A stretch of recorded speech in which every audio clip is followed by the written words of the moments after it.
Do you like my big nose? A lot of men feel quite intimidated by the size of this large organ.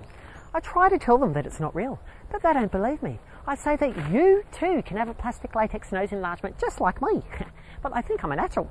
So then I try to tell them that it grows from telling so many lies. Stories. No, lies.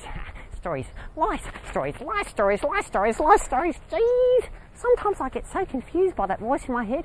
I don't know what to believe. It was like the other day. I was walking through the forest on the way to Auntie Pixie's barbecue when suddenly I heard a little clunk on the forest floor and I looked down and there staring up at me was one of my voices. It had fallen out of my head and it looked at me and it went, "Geez, crikey, you're an ugly bugger. Put me inside your head so I don't need to look at you." And I thought, what a hide. Not only does this fella curse me when he's in my head, he curses me when he's out. So I decided to scoop him up into a napkin and I thought I'd take him to Auntie Pixie's barbecue and roast him. And then suddenly I heard another little clunk on the forest floor and I looked down and this time staring up at me is an even smaller voice. It had fallen out of the head of the first voice and it looked at me and it went, "Geez, crikey, you're an ugly bugger. You're even uglier than he said you were.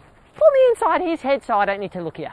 And I thought, what a hide. So I decided to scoop him into a napkin too.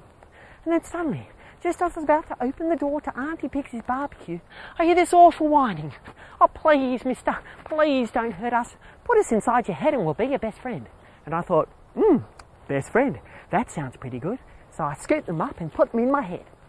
And then I opened the door to Auntie Pixie's barbecue. And suddenly, it felt like all the angels had descended from heaven into the room.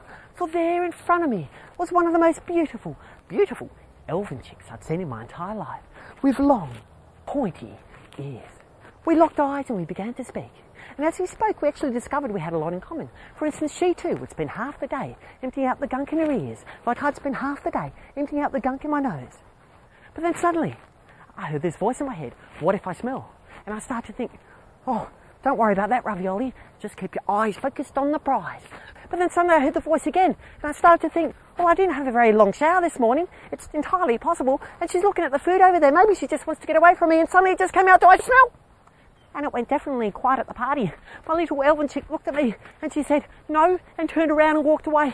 And I felt so embarrassed, so I walked out by myself. And then I decided to see a shrink. But silly me, I thought the shrink was going to shrink the voices, but instead he made me talk about them. And the more and more I focused on them, the bigger and bigger problem they became. So these days, I've actually decided that when the voices speak to me and make up whatever stories that they make up, I'm going to ignore them. And instead, I'm going to make up my own stories.